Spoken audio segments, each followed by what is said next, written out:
Hi there folks, welcome to Dunsy's Guitar World. Welcome to another rip-roaring guitar review. This guitar is on loan for a couple of weeks from my good friend Mick from the band 1919, legendary goth post-punkers 1919.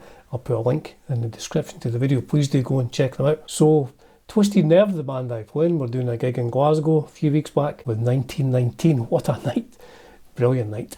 And Mick brought a guitar up for me to have a look at. He said, I think this would make good content because it's an interesting guitar in terms of the tones that are available from it. And I really wasn't aware of it. So the guitar is this very heavy beast here. It is a HOHNER JT-60. Now, I did a bit of research on this. Quite difficult to find information, but my understanding is this particular variant of the HOHNER JT-60 was made in Korea, I think some point maybe early 90s, maybe sometime between 90 and 95, I think. I don't think these particular guitars were made in Japan. The serial number starts with a C, which I think means it was made in the Court factory in Korea. It's a very well made guitar, I have to say. This has something in it called an ATN. Not ATM, an ATN. I think that stands for Active Tonal Network. I had no idea what it was. I've done a bit of research into it and I found this diagram, picture, information sheet which came with these guitars. Now look at all the tones which are available simply from changing your normal controls. This has got like 2 tone controls and a volume control. So have a look at this.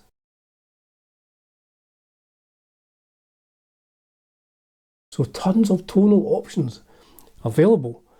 And I wasn't sure what they would be like. I think this would be like, you know those Line 6 Variac guitars that you get these days? I think this was like a precursor to them. I think the ATN was designed by Alan Entwistle, who's like an electronics genius. So from the early 90s, this came with like a bizarre circuit which allows your guitar to sound like other guitars. So I'll get into that and let you see what it is and demonstrate the sounds. But here's what I had to do, because Mick said I think this guitar had just been lying about for years and years. So here's what I had to do to get it up to playing standard so I could do this video.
So the whole ATN circuit seems to be just that little white round thing that's in this photograph.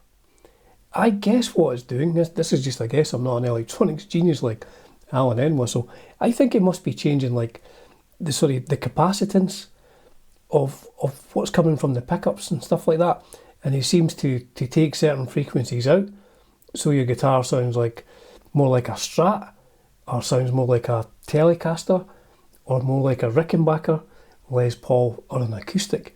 And at the end of the video I'll show you all the different sounds. But I have to say, even before I engaged any of this, now I'm assuming that when everything is turned up full, these 3 single coil pickups are just acting like 3 single coil pickups. So here's what the guitar sounds like without the ATN activated. Now I'm guessing that because everything's turned up full, this is just how the guitar sounds, the stock sounds from the 3 single coil HOHNER pickups. Here's what it sounds like.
So it is a good sounding guitar without even engaging any of the other options that this has. I was quite impressed with that, I have to say. I just used a thing that was maybe like a Fender Bassman. I didn't do any hugely distorted tones anywhere in this video, and there's no blues whittling. You will be very glad to know there is no blues whittling in A minor. Now that there's a time and place for that, and the time and place for that wasn't in this video. So yes, I'm quite impressed with the playability of the guitar as it is. And once it was all cleaned up and I got the intonation and everything set, the action set, it was a good playing guitar. It is quite heavy, but yes, nice. I couldn't find a trem bar to fit in it, so my apologies if you're hoping for some warbly sort of shoegazy stuff. I could not find that. So yes, a decent guitar, notwithstanding the fact it has loads of other options available. So what I've done in this next part of the video, I've gone with what they said on that little fact sheet, that one there. I've gone with what was on that to try and sort of replicate the sound mostly of a Strat in the first part, because I have a Greco Strat there, a 1979 Greco, I think an SE 800, which has Wilkinson pickups in the neck and the middle, and I think a Fender noiseless in the bridge. So in each one of these sort of segments, I'll play the HOHNER at the setting where it says it should sound like, and then in the next segment it'll be a Greco which is actually in that position, and you'll be able to hear if it does replicate the sound of the Greco with those settings engaged. And for the last 4 or 5, I think I've just done the sounds from the HOHNER. Like I didn't have a jazz box, I didn't have anything with P90s handy, and I didn't have an acoustic. I do have an acoustic, but it's up there. It's been in a case for about 6 years. That'll be for a future video. So the last 4 parts are just the sounds of what the HOHNER sounds like with the settings that it says on the instruction booklet. Please do let me know what you think of them. Do you think it's accurate?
So